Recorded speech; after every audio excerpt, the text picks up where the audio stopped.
வசன பகுதிக்கு உங்களை அன்போடு கூட இந்த நாளிலும் வரவேற்கிறேன். இன்றைக்கு நாம் தலைப்பாக தெரிந்து கொண்டது புதிய மனுஷன். அதாவது ஒவ்வொரு நாளும் நாம் புதிதாக்கப்பட வேண்டும் என்பது வேதத்தின் அவசியமான ஒரு செயல்பாடாக இருக்கிறது. இன்றைக்கு பார்த்தீங்கன்னா ஒவ்வொரு மனுஷனும் நான் பரிசுத்தம் ஆயிட்டேன், நான் எப்பவுமே பரிசுத்தமாக இருப்பேன் அப்படின்னு சொல்ல முடியாது. ஏன்னா அந்த உலகத்தில் வாழ்கிற மட்டும் நமக்கு போராட்டம் எல்லா வகையிலுமே இருக்கும்.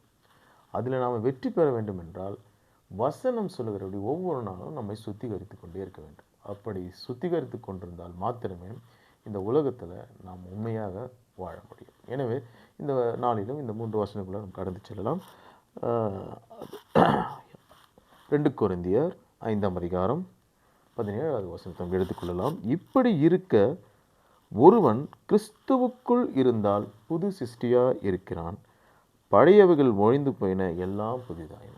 பாருங்கள், ஆண்டவராகிய இயேசு கிறிஸ்துக்குள்ளே நம்ம இருக்கும்போது பழசெல்லாம் நம்மளை விட்டு போயிடுமா, நம்ம புதிய மனுஷனாகவே மாறிடுறோமா.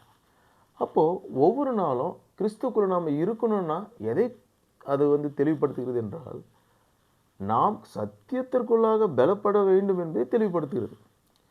வசனத்தை படிக்கிறோம், அந்த வசனத்தை நாவால் படித்து அதை விட்டு விடாதபடிக்கு அதை இருதயத்தில் ஏற்றுக்கொண்டு அதை செயல்படுத்த வேண்டும் என்ற எண்ணம் நமக்குள்ளே ஆழமாக வரும்போது தான் நாம் உண்மையாகவே கிறிஸ்துவுக்குள் புது சிருஷ்டியாய் மாற முடியும்.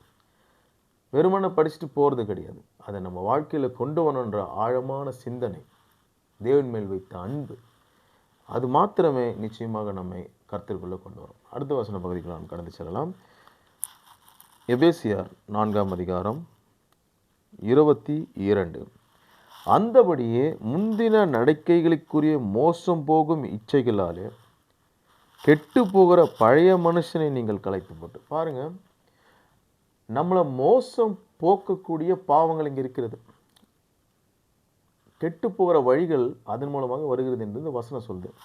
அதை நம்ம என்ன பண்ணணுமா, கலைத்து போட்டு உங்கள் உள்ளத்திலே புதிதான ஆவி உள்ளவர்களாகி புதிய மனுஷனாக நீங்கள் மாற வேண்டும் என்று வேதவசனம் நமக்கு அறிவுறுத்துகிறது. எனவே தேவ பிள்ளைகளாக நீங்கள் புதிய மனுஷனாக நீங்கள் மாற வேண்டும் என்றால் மெய்யான நீதியிலும் பரிசுத்தத்திலும் தேவனுடைய சாயலாக சிருஷ்டிக்கப்பட்ட புதிய மனுஷனை தரித்து கொள்ளுங்கள். நீதி, பரிசுத்தம், இது ரெண்டும் எப்பவுமே நம்ம கூட இருந்தால் தான் இந்த உலகத்தில் நம்ம புது சிருஷ்டியாகவே மாற முடியும். என்றைக்கும் புது சிருஷ்டியாக வாழ்ந்து தேவனுடைய ராஜ்யத்தை அடைய முடியும். இந்த 3 வார்த்தைகளுக்கு பிரயோஜனமாக இருக்கின்ற நான் நிச்சயமாக இயேசு நாமத்தில் விசுவாசினேன். அப்படியே தேவன் உங்களை மாற்றுவாராக புதிய மனுஷனாக. ஆமென். தேங்க்யூ.